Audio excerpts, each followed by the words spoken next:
Di analisa harian kita pada hari ini, trader bisa lihat bahwa bagaimanakah pergerakan euro angka saham dolar pada hari ini. Sudah sangat jelas, trader. Euro telah menunjukkan pemulihan tiringan setelah mencapai titik terendah di dekat 1.0000.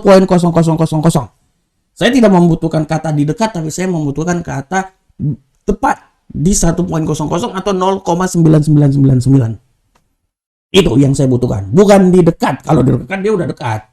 Tapi sedikit lagi. Nah, ini dia. Pasangan euro telah mengambil tawaran beli setelah mencapai level terendah yang lebih dekat dengan support psikologi di 1.000 di sesi Asia. Terjadi sedikit koreksi, tapi saya masih yakin dia masih tetap bisa sampai lebih rendah lagi. Sebelumnya Asia ini tergelincir setelah terobosan yang sisi bawah di pergerakan konsolidasi yang terbentuk dalam kisaran sempit 1.0034 sampai 1.0055 di awal Tokyo. Awal pembukaan pasar Asia. Nah, kita sekarang masuk, trader. Kita masuk sekarang. Kita masuk. Oke. Nah, ini dia. Trader bisa lihat di sini. Nah, bagaimana pergerakannya hari ini? Trader bisa lihat dengan jelas. Ini adalah pergerakan dari euro angka saham dolar, ya. Trend bearish masih tetap, ya. Trend bearish masih tetap menguat, ya. Di sini kita akan lihat bagaimanakah pergerakannya. Ya, trader selalu menggunakan Fibonacci. Wah, udah. Ya, kita lihat trader. Nah, ini masih terjadi penurunan. Dengan target penurunan itu trader, targetnya itu sampai di level sini. Nah, pas banget 1.00060. Nah, oleh karena itu trader, kalau kita melihat sini saya masih bisa yakin bahwa dia masih tetap turun terus. Trader bisa lihat ya tendensi yang dilakukan oleh stochastic terjadi titik perselingkuhan perpotongan. Oleh karena itu dia masih bisa turun terus, trader. Dia masih bisa turun terus. Oleh karena itu trader, kalau saya bilang buat para trader market semuanya silakan menunggu di sini baru serangan balik lagi. Karena setelah ini saya yakin dia pasti akan sedikit koreksi dan agak sedikit pembalikan arah. Nah, kalau pembalikan arah seperti biasa di zona Golden Boy harap diperhatikan. Zona Golden Boy ini nih harap diperhatikan oleh para trader semuanya nih. Ini zona Golden Boy ini nih. Wah, ini dari sini harusnya nih, dari 60 sini ya. Nah, zona Golden Boy ini harap diperhatikan oleh para trader semuanya. Ya, jadi dia akan mantul lagi. Oke, karena ini adalah trend bearish, jadi kalau dia sampai di sini kita rebound naik ke atas atau kita akan tunggu di level sini. Kita akan tunggu di level 1.00235 untuk mengambil posisi sell lagi, karena tetap bagaimana dia tetap akan turun ya.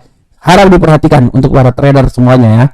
Ini udah menembus dan tujuan dia pasti udah tentu dia akan tujuan dia kembali lagi ke 1.00060 ya. Dengan tujuan akhirnya di situ ya. Tapi kalau dia terjadi pembalikan arah, trader siap-siap aja dia akan naik, tapi setelah itu dia akan turun lagi. Oleh karena itu di zona Golden Boy ini adalah zona yang harus diperhatikan oleh para trader semuanya ya.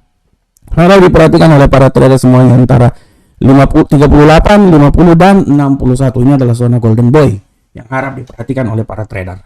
Oke. Selanjutnya trader kita masuk di pound sterling angka saham dolar. Bagaimanakah pergerakan dari pound sterling angka saham dolar? Pound sterling angka saham dolar pergerakan hari ini adalah GBP berusaha untuk pulih dari level terendah sejak Maret 2020 ya. GBP bermain-main di sekitaran level acuannya 1.1900 selama sesi Asia pada hari Selasa hari ini setelah kembali mencapai level terendah 2 tahun di sekitaran 1.1845 pada hari sebelumnya. Penurunan terbaru pasangan pound sterling ini dapat dikaitkan dengan pergerakan politik di Inggris kan, serta kekhawatiran resesi.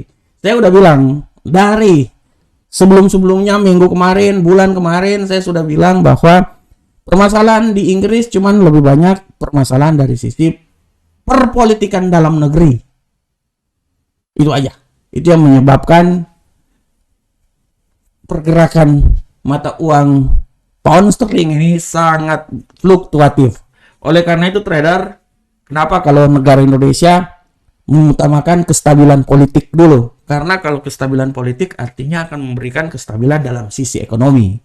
Jarang kestabilan ekonomi membuat politik, tapi kebanyakan kestabilan politik dulu Bisa kestabilan ekonomi membuat kestabilan politik itu buat negara-negara yang sudah mempunyai tingkat kemajuan dan tingkat kesejahteraan yang tinggi.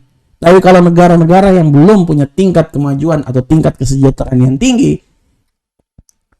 politik yang pertama, ekonomi yang kedua. Karena di saat ada orang lapar, di saat itulah akan terjadi pergolakan.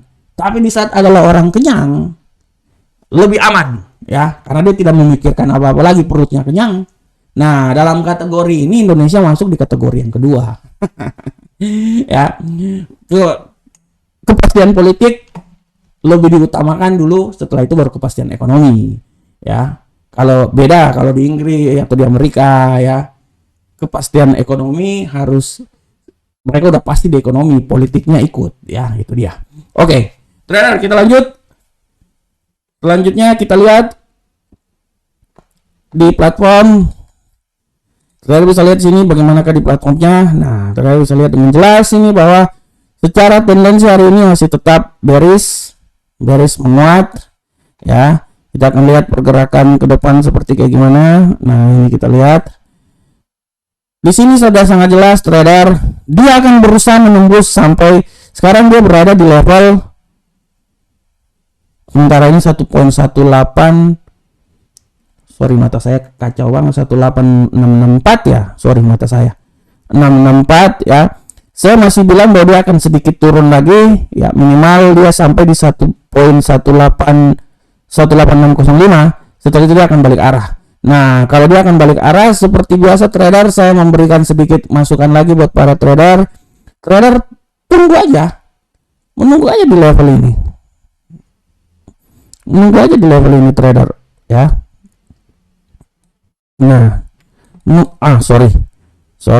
Nah, menunggu aja di level ini 60 50 38. Nah, 3 garis ini ya. Ini aja. Nah, dia kalau tembus ya, dia akan naik ke atas, dia akan lihat aja. Kalau dia sampai di titik 61, dia masih naik ke atas, ya tunggu aja. Pas nanti kalau dia sampai di 50 dia udah pergerakan rebound balik ya, itu ambil posisi sell. Karena ini adalah momen dimana ini adalah daerah, namanya juga retracement, pembalikan ya, tinggal tunggu aja. Oleh karena itu dalam trading kan yang paling utama adalah bagaimana cara kita mengambil posisi. Kita tahu kapan kita open posisi dan kita tahu kapan kita close. Nah, dalam posisi seperti kayak ini ya, saya sangat tahu bahwa setelah ini dia akan turun, dan setelah turun ini dia masih akan naik rebounding, dan saya akan menunggu di posisi yang telah saya bilang yang tadi di seputaran misalnya. Nah, 1.1830 atau di level, nah itu dia. Kita tunggu serangan balik. Selanjutnya trader kita masuk ke gold. Bagaimanakah pergerakan gold hari ini? Trader bisa lihat bahwa pergerakan gold hari ini sangat jelas bahwa emas tetap tertekan di level terendah dalam 10 bulan. Bayangkan, 10 bulan. Harga emas memudar pemantulan dari level terendah sejak September 2021. Emas turun di seputaran 1733 selama sesi Asia hari Selasa ini. Ya, kita bisa lihat pelemahan terbaru dikaitkan dengan serbuan pasar pada aset-aset safe haven. Di tengah kekhawatiran terhadap inflasi yang lebih tinggi, aset safe haven dalam hal ini dolar. Jadi mereka lebih mengalihkan ke dolar ya, pembelian dolar ya.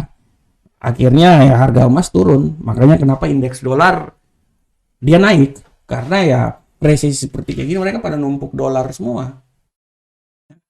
Pada numpuk dolar. Nanti setelah kalau udah mulai aman baru mereka jual lagi dolar, mencapai nilai yang paling tertinggi di sana ya. Oke, kita lanjut. Sekarang kita lanjut ke platform. Terakhir bisa lihat di sini sudah sangat jelas bahwa emas hari ini tendensi bearish kuat ya. Harap diperhatikan ya pergerakannya. Nah, kita bisa lihat di sini pergerakan dari emas sudah sangat jelas. Ini dia akan turun. Sekarang dia udah menuju level sini. Tapi kalau menurut saya, kalaupun dia turun, menurut saya dia nggak sampai 100 ini, di 1723 itu jauh banget. Menurut saya dia di tengah-tengah ini aja menurut saya. Nah, 1726 setelah itu dia balik arah lagi. Oleh karena itu tetap trader, tetap saya pastikan bahwa di level ini harus trader ingat ya. Nah, ya. Sekarang dia udah menembus, trader lihat nih ya. Trader lihat logika ini aja nih, dia buy. dia tidak menembus titik 38 kan, artinya kan dia turun, dia udah tembus nih. Dia akan turun lagi. Nanti kalau dia akan turun lagi, dia naik, dia akan pasti mantul di daerah 61, 50 dan 38. Trader tunggu aja daerah situ, udah selesai ya. Menunggunya ini yang bikin orang bosan, akhirnya open posisi dan loss. Tapi kalau trader bisa menunggu, ya trader aman. Tendensinya masih turun, apalagi RSI stochastik saling berpotongan, masih turun dia nih. Minimal tadi saya bilang di 1726, setelah itu dia balik arah ya. Oke, selanjutnya Bitcoin. Nah, untuk Bitcoin ini prediksi saya Bitcoin minggu ini 18.000 sampai 22. Tapi ada tapinya. Tapi tidak tertutup kemungkinan dia akan turun lebih rendah lagi sampai 15.000. Tapi 15.000 menurut saya sih masih jauh sih. Tapi kan ada kata tapinya ya. Tendensi minggu ini benar-benar turun dan saya masih pikir dia akan turun minimal sampai 17.000. Ya. Titik paling terendah 18.000, minimal 17.000. Ya. Minimal 17.000. Minimal 19.000 sampai 18.000. Nah, inilah. 18.000 saya pikir nilai yang paling rendah yang bisa dicapai oleh pasangan aset ini ya. Nah, ini dia. Oleh karena itu trader tetap lihat ya. Lihat pergerakannya. Kita bisa lihat di sini ya, informasi dari gold. Kita sudah sangat tahu bahwa informasi dari Bitcoin ya. Untuk kripto trader kita bisa lihat kripto harga Bitcoin terendah, lainnya terpantau ya. Dia masuk ke zona merah. Kripto Bitcoin melemah 3,21% dan hari ini dia berada di seputaran 20.112 ya. Tapi dia udah turun di seputaran 19 ya, putaran 19. Trader bisa lihat di sini sudah sangat jelas kriptonya. Saya satu kali lagi, trader bisa lihat kripto analisa saya 18.000 sampai 22. Silakan lihat ya. Tendensinya bearish dan akan terus bearish dan bearish terus ya. Untuk masalah kripto trader, saya mau sedikit memberikan masukan buat para trader semuanya ya. Kalau ada waktu dan kesempatan ya, silakan baca artikel saya di Investing ya. Ini adalah artikel saya baru tulis kemarin ya, artikel yang sangat luar biasa. Tadi malam saya tulis dan sekarang ratingnya itu sudah masuk ke nomor 5. Biasa kalau saya tulis gini, biasanya tuh saya selalu di urutan 1 atau urutan 2, itu udah pasti ya. Nah, baru aja tulis yang ini mereka udah lama banget, saya baru tulis kemarin ya. Nah, kemarin malam lah. Ini sekarang udah masuk, ratingnya udah masuk urutan 5. Saya ingin supaya masuk di urutan 1. Oleh karena itu mari melihat, membaca, mengklik supaya semakin naik terus saya sampai urutan 1. Tapi jangan lihat urutannya. Yang penting informasi yang bisa dibaca oleh para trader itu yang paling utama. Itu yang paling utama. Silakan baca informasi di Investing, laporan yang saya berikan ya. Semoga bermanfaat untuk trader semuanya ya. Oke, kita lanjut. Tadi adalah kripto, setelah itu kita lanjut trader. Sekarang kita lanjut selanjutnya kita masuk ke daerah kalender ekonomi. Nah, untuk kalender ekonomi sudah sangat jelas trader bahwa untuk kalender ekonomi kita, sentimen Eropa harap diperhatikan nanti pada pukul 4 sore ya. Harap diperhatikan, dan 23 malam energi jangka pendek tapi dia lebih banyak ke minyak ya. Ini harap diperhatikan. Tapi harap diperhatikan sentimen ekonomi Eropa pada 16.00. Kalau dia melemah maka semakin tertekanlah euro, Uncle Sam dolar.